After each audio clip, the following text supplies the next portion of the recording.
Olá, é um prazer rever os senhores e senhoras para que nós possamos dar início à nossa revisão mensal do curso Direito Constitucional, editora Atlas, 13ª edição, referente hoje ao mês de junho do ano 2023. Como sempre fazemos, quero inicialmente fixar com os senhores e senhoras um roteiro de estudo. Nós temos dois acordos importantes, oriundos do Supremo Tribunal Federal, que impactaram diretamente o direito constitucional, um alusivo à Constituição, outro atinente ao controle de constitucionalidade. Quero trazê-los para que nós possamos aí sim secar uma matéria posteriormente a outra. Vejam só esse slide. Aqui nós indicamos dois acordos que, a meu sentir, têm repercussão direta no campo do direito constitucional. Pessoas com deficiência, ação direta de inconstitucionalidade 7028, Amapá, informativo 1099.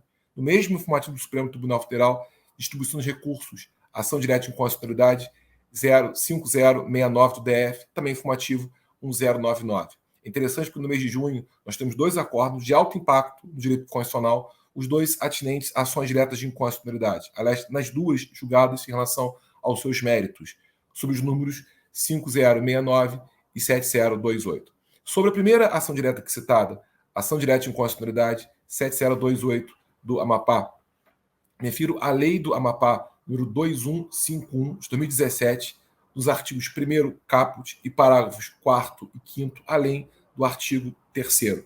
De modo claro, a questão envolve uma norma estadual que reduz o conceito de pessoa com deficiência, conceito esse previsto na Convenção Internacional sobre Direitos das Pessoas com Deficiência, que o Brasil, inclusive, incorporou à sua ordem jurídica com o decreto 6949 de 2009. A importância que esse caso traz para o direito constitucional e porque parece importante abordá-lo agora à guisa de atualização de um curso de direito constitucional. O Supremo Tribunal Federal já havia feito citações ao conceito de bloco de constitucionalidade. Nosso curso é citado em duas ocasiões, na ADIM 595 e na ADIM 514. A primeira julgada no ano 2002, a outra julgada no ano 2006. O STF tinha feito referências a esse conceito, mas nunca teria aplicado na prática esse conceito no Brasil até esse caso concreto. Me parece que esse caso concreto é importante porque é um caso no qual o Supremo Tribunal Federal usa e aplica o conceito de bloco de constitucionalidade. Quero aqui recapitular brevemente esse conceito que o nosso curso está exposto. Bloco de constitucionalidade é um conceito francês oriundo da obra Julie Favret, anos 70. Posteriormente, o Conselho Constitucional francês consubstanciou esse conceito na decisão 7177, do ano 71. E depois, o Supremo Tribunal Federal, conforme havia colocado, fez menção também a esse conceito na ADIM 595, anteriormente na ADIM 514. O que seria então esse bloco de constitucionalidade? Seria a Constituição material aplicada ao controle de constitucionalidade. Nosso curso nós abordamos o conceito de Constituição material, que por sua vez vem da ideia de norma materialmente constitucional. Nosso curso, reitero, nós fazemos uma distinção entre normas formalmente constitucionais e normas materialmente constitucionais. Normas formalmente constitucionais, normas previstas pelo texto da Constituição, versem ou não sob tema adequado a ela. É certo que nossa Constituição há normas cuja matéria pode ser estranha a um texto constitucional, mesmo assim consubstanciadas no seu corpo. Por exemplo, o artigo 242, parágrafo 1º, e o artigo 242, parágrafo 2º. O artigo 242, parágrafo 1º, prevê que o ensino de História do Brasil deve levar em consideração contribuições culturais e étnicas para a formação do povo brasileiro. Convenhamos, não é adequado que uma Constituição fale de matéria do ensino curricular médio, denomine História do Brasil e como que em sala de aula deve ser ministrada, levando em consideração contribuições culturais e étnicas para a formação do povo brasileiro, mas é norma que o texto da Constituição consubstancia. Outro exemplo, o artigo 242, parágrafo 2º, Colégio Pedro II é federal e fica no Rio de Janeiro. Convenhamos, não é adequado também que uma Constituição fale de colégio, o chame de Pedro II, diga que a sua sede é o Rio de Janeiro e se mantém na órbita federal. Mas é importante que seja colégio na nossa história republicana. O fato é que é norma com forma de Constituição, com matéria completamente estranha a ela. Também em nosso curso nós mencionamos as normas materialmente constitucionais. Forma um conceito contrário. São normas cuja matéria é própria de Constituição, presente ou não em seu texto. Assim como talvez tenhamos normas cuja matéria é estranha à Constituição, presente no seu texto, pode ser que tenhamos matérias fora do texto cuja matéria é propíssima à Constituição. E também nossa ordem jurídica está repleta de exemplos desse tipo de norma, com matéria de Constituição. Por exemplo, Código Civil, artigo 16, alude ao direito ao nome. Pode bater a Constituição inteira, não vão achar uma alusão a nome. A Constituição fala em honra, fala em imagem, fala em resposta, mas não fala em nome. Nome Código Civil aborda no artigo 16. E nome é direito fundamental, matéria própria de Constituição. O CPC alude à citação. Citação é um meio que permite ampla defesa e perfaz contraditório. Matérias claras de Constituição, garantias constitucionais previstas no Código de Processo Civil. Se nós formos para o campo penal, Código Penal, artigo 150, conceitua domicílio, que é inviolável, garantia constitucional. Então, Código Penal, no artigo 150, tem exemplo de norma materialmente constitucional. O CPP alude às formalidades da prisão provisória. Ninguém pode ser preso antes do tribunal julgado, sentença ou acórdão penal condenatório, salvo 3 situações: flagrante delito, punição militar ou ato fundamentado, juiz competente, garantias constitucionais previstas no Código de Processo Penal, matéria própria de Constituição. Se nós quisermos exaurir os códigos, o CTN, no artigo 9º, alude às limitações ao poder de tributar, legalidade, anterioridade, filiação de confisco, garantias dadas aos contribuintes, garantia constitucional, matéria de Constituição prevista no CTN. Fato é que, talvez na Constituição, existam normas cuja matéria pode ser estranha a ela, ou fora da Constituição, haja normas cuja matéria é propícia a ela. Daqui nasce, então, a distinção entre Constituição formal e Constituição material. Constituição formal quer dizer reunião de normas formalmente constitucionais. Paremos e pensemos. Normas formalmente constitucionais são as normas com forma de Constituição. Versem sobre o tema adequado a ela ou não. E a reunião delas gera chamada Constituição formal. Então, a Constituição que nós lemos diariamente é a nossa Constituição formal. Ela tem manifestação física, ela existe realmente. Não é esse o problema, é o outro. O que é a Constituição material? É reunião de normas materialmente constitucionais. Então, paremos e pensemos de novo. Normas materialmente constitucionais são normas cuja matéria é própria de Constituição, presente em seu texto ou não. E a reunião delas gera chamada Constituição material. Então, de novo, devemos ter a tranquilidade e a segurança em afirmar o seguinte: a Constituição material não existe realmente. Ela é uma criação hipotética. É uma reunião, é um somatório de normas com substrato constitucional, onde quer que elas estejam, dentro da Constituição ou fora dela. Cria-se, então, o conceito ideal de Constituição material. Então, por exemplo, peguemos nossa Constituição, artigo 5º, cuja matéria é própria de uma Constituição, e reunamos com os exemplos que eu citei agora: Código Civil, direito ao nome; CPC, citação; Código Penal, domicílio; CPP, formalidade da prisão provisória; CTN, limitações ao poder de tributar. Temos aqui parte de nossa Constituição material. O que se invoca aqui é esse conceito: Constituição material. Estou recapitulando. O que vem a ser bloco de constitucionalidade? É a Constituição material aplicada ao controle de constitucionalidade. Ou seja, o parâmetro do controle de constitucionalidade nos restringe à Constituição formal. O parâmetro do controle de constitucionalidade ultrapassa a Constituição formal e alcança outras normas, normas legais, normas internacionais, que têm o substrato de Constituição, que versam matéria própria de Constituição. Isso seria o nosso bloco de constitucionalidade. Por mais estranho que possa parecer, aproveitando dos casos que citei agora, se nós adotarmos isso fosse do Brasil, seria admissível, por exemplo, o controle de constitucionalidade de uma lei ou de um ato normativo em face do Código Civil, quando alude a nome, tido aqui como parâmetro do controle, não como objeto dele. Seria possível o controle de constitucionalidade de uma lei ou de um ato normativo em face do Código Penal, quando alude a domicílio. Igualmente, seria parâmetro do controle de constitucionalidade, não objeto dele. Essa é a ideia de bloco de constitucionalidade. Na verdade, em nível comparado, ela traduz uma tendência mundial do controle de constitucionalidade, vista não só na common law, como também na civil law, que é o alargamento da parametricidade constitucional. Veja, alargamento da parametricidade constitucional. Alargamento eu entendo como ampliação. Parametricidade quer dizer parâmetro. Constitucional quer dizer controle. Uma tendência de ampliação do parâmetro do controle para além da Constituição formal. Justamente vem à tona a ideia do bloco de constitucionalidade. E no Brasil, esse conceito pode ter amparo em nossa Constituição, no artigo 5º, parágrafo 3º, prevê que tratados de convenção de direitos humanos aprovados com rito próprio de emenda da Constituição são equivalentes a ela. Não é certamente o fundamento mais perfeito, mas é o mais próximo da ideia do bloco de constitucionalidade. Porque, repare, a ideia do artigo 5º, parágrafo 3º, é de equivalência do Tratado da Convenção de Direitos Humanos à emenda. E bloco traduz a ideia de equivalência. Ele é equivalente à Constituição para efeito de controle de constitucionalidade. Então, a melhor ideia de bloco é de equivalência. Equivalência a Constituição consagra no artigo 5º, parágrafo 3º. Então, se o conceito estiver no Brasil, o fundamento é o artigo 5º, parágrafo 3º. Embora, reitero, não venha a ser o principal, perfeito argumento, porque, repare, é muito restrito ainda. Ele fala em tratados e convenções de direitos humanos. O bloco é mais amplo do que isso. O bloco compreende qualquer matéria constitucional, direitos humanos ou não, inclusive matérias afetas a Estado, que não são vinculados obrigatoriamente a direitos humanos, qualquer norma, qualquer forma, inclusive norma interna, legislação interna, não só atos internacionais. Mas a norma mais próxima da ideia francesa de bloco de constitucionalidade no Brasil está no artigo 5º, parágrafo 3º. Qual é a novidade que o caso traz? Até então, o conceito havia sido citado pelo Supremo Tribunal Federal, mas, a meu ver, nunca aplicado. O STF nunca utilizou um tratado ou convenção com parâmetro de controle de constitucionalidade. E sempre se restringiu à ideia de condição formal. Embora tenha citado a ideia, nunca colocou na prática. Nesse caso, me parece que ele coloca. Porque, para o STF reconhece que a lei do Estado do Amapá seria, na verdade, inválida por contrariar o tratado que fixou o conceito de pessoa com deficiência. Na verdade, a lei estadual reduz esse conceito. É um tratado equivalente da Constituição, que estabelece um conceito mais amplo. Não caberia à legislação do Estado reduzir o conceito previsto por nome equivalente à Constituição, embora não seja uma emenda à Constituição.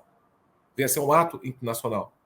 Ou seja, para que se reconheça a aplicação da ideia de bloco de constitucionalidade, nós devemos entender que o parâmetro do controle de constitucionalidade não será mais a condição formal, mas uma norma com equivalência a ela. Pela primeira vez, a meu ver, eu acho que o STF utiliza como parâmetro de controle de constitucionalidade um tratado. Ou seja, nesse caso, um tratado de pessoas com deficiência. Aliás, esse caso é o Decreto Legislativo 158 de 2008. Foi o primeiro caso que o Brasil ratificou com base no artigo 5º, parágrafo 3º, portanto, que faz parte do seu bloco de constitucionalidade. Ou seja, a norma do parâmetro aqui utilizado não é parte da convenção formal, mas é parte do bloco de constitucionalidade.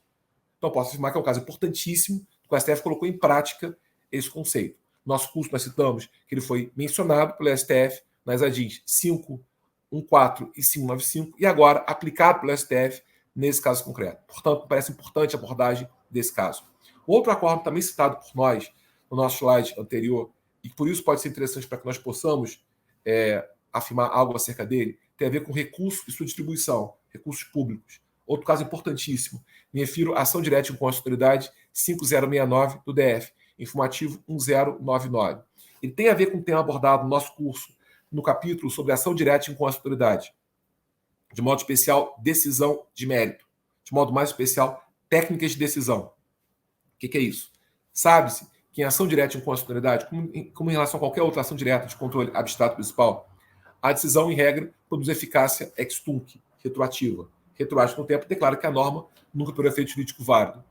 A razão de ser disso, o nosso curso é explicada. No mundo inteiro há uma discussão sobre o que é o ato inconstitucional, natureza jurídica da inconstitucionalidade. É uma discussão entre a matriz americana e a matriz austríaca. Autores americanos, por exemplo, John Marshall, sustentam que ato inconstitucional é ato nulo. Então, para os americanos, inconstitucionalidade é igual a nulidade. Os autores austríacos, exemplo, Hans Kelsen, ato inconstitucional é ato anulável. Então, para os austríacos, inconstitucionalidade quer dizer anulabilidade. Em todo mundo, essa discussão. O que é um ato inconstitucional? É um ato nulo ou é um ato anulável? O Brasil, desde que criou o Supremo Tribunal Federal no século XIX, adota a tese da teoria americana. Ato inconstitucional é ato nulo. Por isso aqui, vejam, a declaração de inconstitucionalidade. Não há anulação por inconstitucionalidade. Por isso aqui, repare, a decisão retroage no tempo e alcança a norma no instante que vier a ser produzida. O efeito é retroativo, porque o ato seria um ato nulo. A regra é essa. No entanto, em algumas situações, esse efeito ex tunc radical não se amolda muito bem a algumas hipóteses e pode se manifestar como algo anacrônico. Dou o seguinte caso. Digamos que o Supremo Tribunal Federal julgue hoje uma ação direta de inconstitucionalidade, através da qual a impugnação de uma lei tributária publicada em 89, um ano após a promulgação dessa Constituição, que instituiu um certo imposto, o que é possível, até porque não é pós-constitucional. Digamos que hoje o Supremo Tribunal Federal declare essa lei inconstitucional. Pergunto, como que eu vou justificar para um leigo que essa lei nunca produziu efeito jurídico? Se por mais de 3 décadas cobrou o tributo dele. E mais, se nós não relativizarmos esse efeito, nós vamos quebrar a fazenda pública. Porque, pare, se a lei é inconstitucional, o tributo passou a ser indevido. Se é indevido, tem que ser repetido. Eu aposto, União, Estado, DF, município, não tem recurso financeiro para repetir 3 décadas de tributo. Isso quebra a fazenda pública. Impostos como essa, esse efeito ex tunc, tal como a regra, se mostra anacrônico. Assim sendo, na Alemanha primeiro, depois na Espanha, por fim na Itália, e aí sendo o Brasil, nós criamos técnicas que modulam essa eficácia para melhor adequar a decisão ao caso concreto. O direito alemão chama-se técnicas de decisão. O direito espanhol chama-se decisões de calibragem. O direito italiano chama-se decisões interpretativas, decisões manipulativas, decisões intermediárias ou decisões criativas. Tanto importa a forma pela qual se chame. Fato é que nessas técnicas, há uma técnica que altera a forma pela qual se decide uma ação direta, para buscar adequar a decisão melhor ao caso concreto, atenuando, flexibilizando, relativizando esse rigor que, na verdade, a decisão tem, que ele operar a eficácia, ex tunc e ser o ato nulo. Nas técnicas alemãs, nós temos 7 técnicas. Nossa legislação prevê expressamente 3. Na Lei 9868, no artigo 27 e no artigo 28, parágrafo único. No artigo 27, a menção modulação de eficácia temporal. No artigo 28, parágrafo único, da Lei 9868 de 99, a citação de 2 técnicas. Uma seria a interpretação conforme a Constituição e outra seria a declaração parcial de inconstitucionalidade sem redução de texto. Então, a técnica mais avançada possível, nós não temos previsão legal acerca dela, mas o Supremo Tribunal Federal tinha um caso concreto, num caso só, no qual havia sido aplicada. Chama-se declaração de inconstitucionalidade sem pronúncia de nulidade. É o que é verificado agora. Declaração de inconstitucionalidade sem pronúncia de nulidade. Repito, nossa legislação não prevê essa técnica. A Alemanha que aplicou, pelo menos até agora, num caso concreto, que é da criação de municípios. E vou trazer esse caso agora. Que técnica é essa? Declaração de inconstitucionalidade sem pronúncia de nulidade. Repito, é matéria vista por nós, nosso curso de Direito Constitucional, no capítulo atinente à ação direta de inconstitucionalidade, seu último tópico, decisão de mérito, eficácia temporal. Seria basicamente o seguinte: o órgão que efetua o controle de constitucionalidade, levando em consideração as consequências práticas de uma declaração de inconstitucionalidade, não deixa de declarar que a norma legal é inconstitucional, mas deixa de dar aplicação ao efeito prático disso decorrente. Repito, o órgão que efetua o controle de constitucionalidade, levando em consideração a consequência prática da declaração de inconstitucionalidade, não deixa de proceder à declaração de inconstitucionalidade, mas deixa de dar aplicação ao efeito prático disso decorrente. Paramos e pensemos. Quando se declara uma norma inconstitucional, que tipo de efeito prático se produz? É a negativa da aplicação da norma legal ao caso concreto. O efeito prático é a inaplicação da norma legal ao caso concreto. Aqui, o que acontece? O tribunal declara que a norma é inconstitucional. Ela contraria a Constituição. Mas, pelas consequências práticas disso, permite que, mesmo assim, se aplique ao caso concreto, mesmo sendo inconstitucional. Então, reitero, não deixa de declarar que a norma é inconstitucional, mas deixa de dar aplicação ao efeito prático disso decorrente. Reconhece que a norma é inconstitucional, mas ainda inconstitucional se aplica ao caso concreto. Não aplica o efeito da inaplicação da norma legal ao caso concreto. Será aplicada mesmo assim. Na Espanha, autores que dizem que ela está para o direito constitucional, assim como o perdão judicial está para o direito penal. Porque, repare, no direito penal, o perdão judicial opera a mesma ideia. Ou seja, o juiz declara, houve crime. O ato é típico, ilícito e o autor culpável. Mas a consequência é tão dramática para o autor que não aplica a pena correspondente. Eu perdoo judicialmente do ilícito praticado. Mutatis mutandis é a mesma ideia. Houve inconstitucionalidade.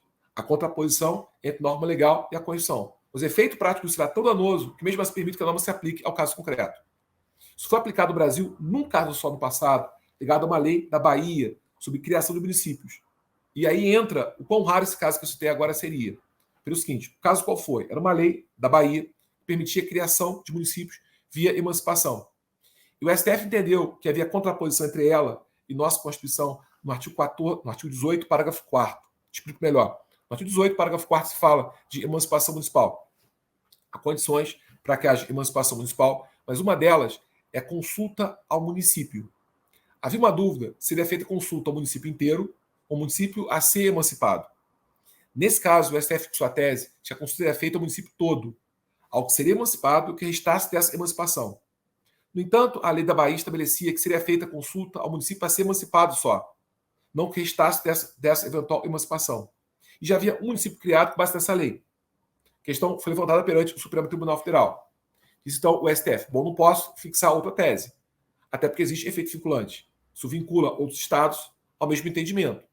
Então, reitera a tese. A consulta será feita ao município todo, ao que for emancipado e ao que está dessa emancipação. Essa lei, então, seria inconstitucional.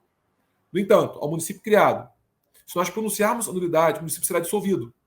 Já a prefeitura constituída, Câmara Municipal constituída, administração pública em funcionamento. Será pior o efeito. Então, façamos o seguinte. Digamos que a norma seria inconstitucional e que a tese é essa para qualquer outro estado, mas naquele caso não pronunciamos a nulidade. A norma se aplica para aquele caso concreto, aquele município será conservado. No próprio acordo, o STF fez alusão a caos. Se não houvesse isso, haveria o caos político.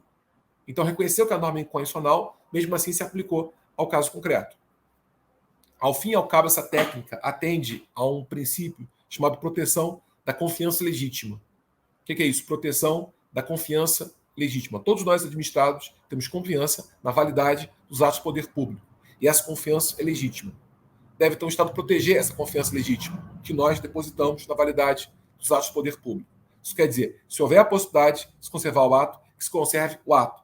Se não houver a possibilidade, que se conserve efeitos que esse ato produz. Mas se conserve pelo menos a eficácia que o ato opera.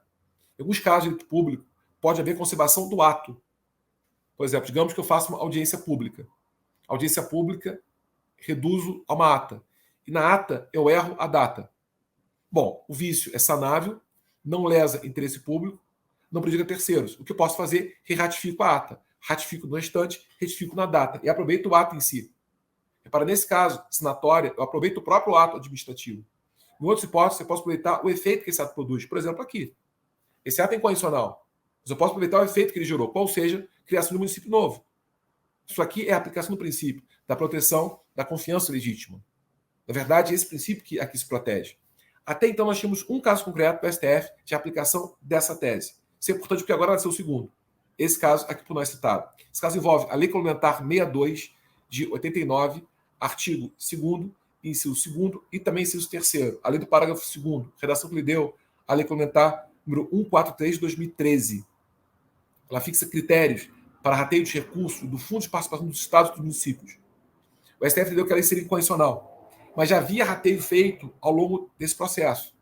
Então afirmou até o seguinte: a norma é inconstitucional, mas se conserva o critério de rateio até 25, portanto mais 2 anos. Será mantido esse critério.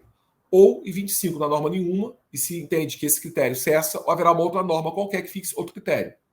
Mas até por 2 anos o STF valida o critério feito, embora a norma seja inconstitucional. Repara, a norma é inconstitucional, contrariou a Constituição, mas mesmo assim poderá ser aplicada a casos concretos. O efeito ainda seria efeito válido.